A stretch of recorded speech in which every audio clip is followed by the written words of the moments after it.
Hello, I wanted to draw your attention in this note here in chapter 7, and in particular to this sentence here that reads, indeed an RMD file is compiled in a new clean R session without access to your working session, to packages that were loaded, and the variables that were created. So to illustrate this, let me go to RStudio, and I would like to use the mtcars built-in data frame to illustrate what I mean. What I would like to do here is to filter certain observations of this mtcars data frame and keep those that have a cylinder variable here strictly greater than 6.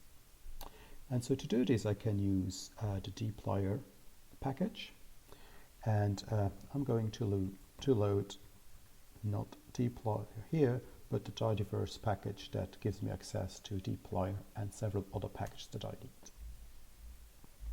And I can now, starting with my mtcars data frame, pipe it into the filter function to keep observations that match cylinder greater than 6.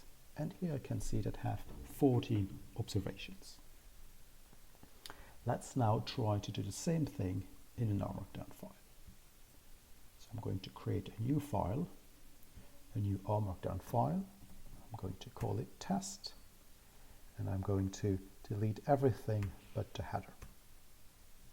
Let's now create a new R code chunk and copy this line of code that I know to be correct. I'm saving my RMD file as a test.rmd file, and I'm going now to compile my R Markdown document. And here on line 9 I hit an error that says could not find function pipe operator, even though I know perfectly well that this command is correct as I executed it here in my R console.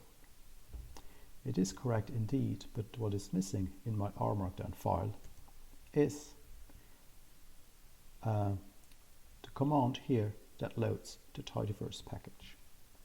So what I'm going to do is to create an additional R code chunk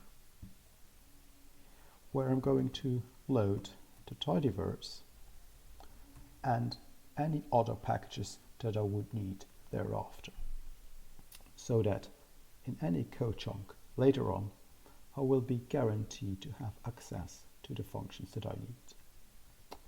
In addition, what I tend to do is to avoid printing all the messages that are produced by loading these packages to keep a clean final document.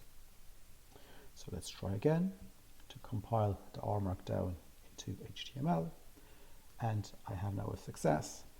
I have a HTML file with the first R code chunk here that loads the tidyverse, and then my line of code that produces the 14 observations that have a cylinder strictly greater than 6.